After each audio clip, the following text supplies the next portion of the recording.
Let's start with the opening statement. Really excited about the pick we just made. You turn on the film and Anthony just jumps off the tape to you.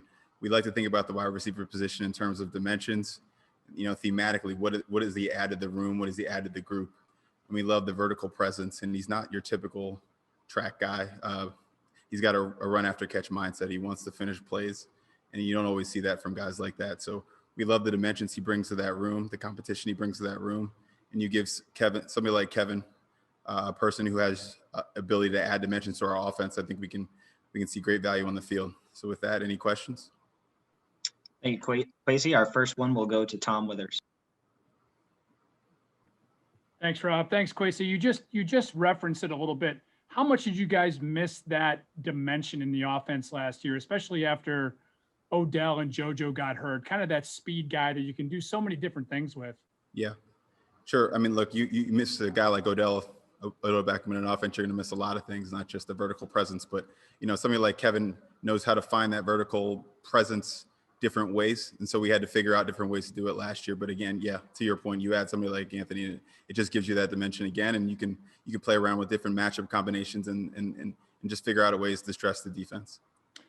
Is that a weapon that everybody's kind of looking at? I know everybody wants to kind of model Tyreek Hill or that kind of. Is that the type of player maybe that we're kind of going to see maybe a little bit more and more of? Sure. The NFL, it's tough. The NFL, you can find him. Yeah, exactly. If Tyreek, there's a lot of Tyreek Hills walking in this face of the earth. But, the NFL goes in certain directions and then it'll peel back in a different direction. I try not to speak too much about what's happening because the game is constantly evolving. But we try and find ways to shorten the field and make it easier for the offense to finish off drives. And players like him are that type. And they can do it multiple ways. They can do it through vertical routes. They can do it with the ball in their hands once you give it to them in space. And so that's why we like him. And obviously players like Tyreek Hill are no different. Thank you. Thanks, Tom. Nate Ulrich, you're up. Hey, sorry about that. What position in the receiving corps do the coaches tell you that is the best fit? And how do you think he complements the skill sets of Odell and Jarvis and Richard? I'm sorry, I missed the beginning of that question. Can you repeat that? What position in the receiving corps do your coaches think him as the best fit when they're projecting him? And then how does he complement the older guys who are in the receiving corps? Sure. We try, and again, I think I said in my opening statement, we try and think about receiver in terms of dimensions that they bring to the room, not necessarily position. We try not to be so, kind of bottled up into, does he play in the slot or does he play on the outside? We try and ask what dimensions does he bring to our offense, and can we find ways to impact our team through separation or run after catch or whatever he brings to the field. So we don't really think about it in terms of exact, position, but we think about it in terms of what they bring to the table. How they fit with those guys, again, you're adding a guy who has the potential to be an elite vertical presence and really good with the ball in his hands. So that combination in any room is going to help. And obviously he complements their skill sets greatly. And those guys are so versatile that they all can play off each other. So again, when you add guys who are, have multi-dimensionals and multiple ways to help an offense, they kind of work off each other. So it's not in a specific way to your question, but just generally what you're bringing to the room. Thank you, Nate. Mary Kay Cabot has our next question. Oh, hi, Kwesi.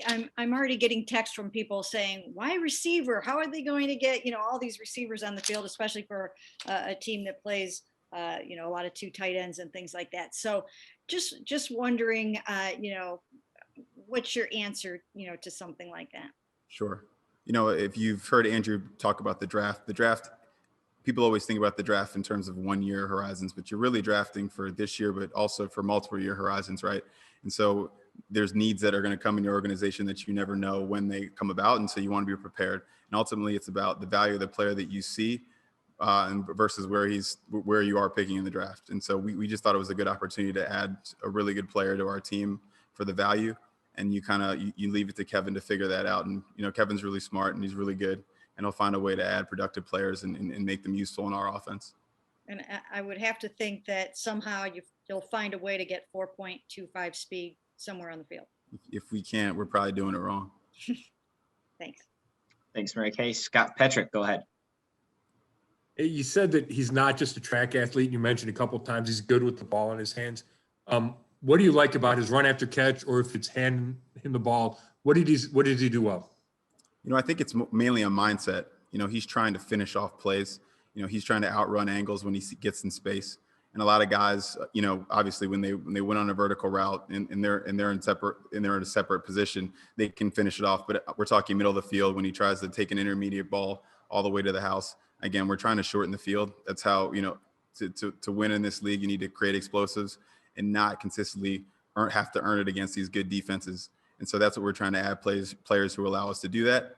And one of the ways he does that is with the ball in his hands. And again, he accelerates really well out of the catch point, out of breaks. And he's trying to, again, like I said, it's for guys like that, it's not just their natural ability, but it's the mindset to want to finish off plays. Thanks. Thank you, Scott. We'll go to Dan Lobby.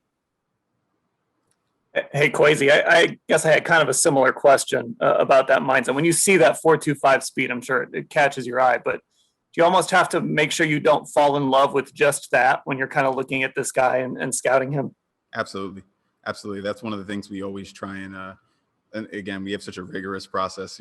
I sit in this chair, a man who knows way too many specific things about, all these players. And we stress ourselves at every point. We ask ourselves, are we overvaluing things? Are we undervaluing things? We break things down really compartmentally in an objective process. And so we feel really good about the player we're getting and, not overly focused on just the speed aspect of it, but what he brings in total. Again, we love the player, but that is certainly a risk with all these players you pick. You can get blinded by the one elite trait or things like that. And that does happen in the league. But we don't think we've done that with this player. We just think we've got a good player for the value that we saw on our board. Thank you. Thanks, Dan. We'll take two more. Tony Grossi, Marla Ridenour. Tony. Yeah, hi. Since you're kind of new to us and you're new to this team, could you explain what this experience has been like for you, your first time with the Browns, and what exactly has been your role in the draft process? Sure. It's been incredible. One of the reasons I wanted to come here, not only for the city of Cleveland, but to work with Andrew Berry. And he has not disappointed 1 second. The process that we have here is, I think, second to none. We unearth every piece of information. Every piece of process is geared towards us all pointing in one direction in this building towards good decisions. And we really do believe in the process we have. It's extremely inclusive. Everybody from the coaching staff, the football operations, to the scouting staff is all united in what we're doing and how we're going about it. You feel heard, you feel validated in your opinions and the work you put in. It's been incredible. And I know that, I bring a skill set to this team but I don't know that I could ask for anything from my first year and all the amount I've learned in the process that I've been able to see up close. It's been really incredible. My role in it is honestly just to be another voice in the room, another member of the senior group, because of my background with the more quantitative side and now really bridging over to the traditional side, I'm able to provide a perspective that not everybody has. I can kind of communicate to our scouts, hey, these are the types of things we see on the mathematical side. And this is why you see it, on the field. And so we've had some really good conversations. We've been able to innovate and do some different things with that. It's been really cool. And so again, I'm just another voice in the room with a perspective that, I think is pretty valuable. And I've been able to help Andrew.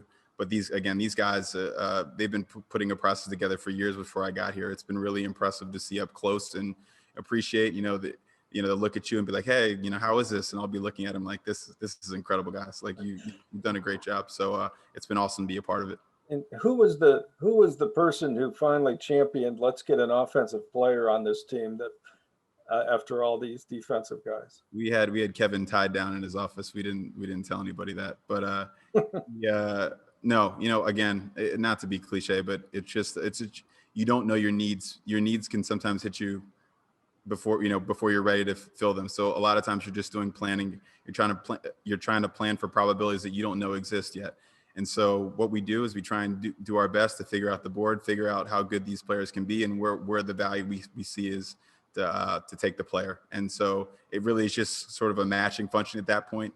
These are the players we came up with. The first two didn't have to be offensive players, but we love the guys we got in the first two picks, and that's just how the ball rolls sometimes. Thank you. Thanks, Tony. I have time for one more quick one. Marla? Yeah, great to see you. Just one quick thing about, it says Schwartz didn't return kicks in college. Is that a possibility? you know, I'm not going to speak for Prefer. He's in the Hall of Fame. I'm not. So I'm going to say that, you know, he's done extensive work on all these guys. And obviously you see the ability that he has, and you'd like to think that he, you know, that's something that Preef has thought about, and he has. He's done rigorous work on all those things, and he's going to sit down and have those conversations. And I'm sure he'll be ready to answer that question when we break for camp.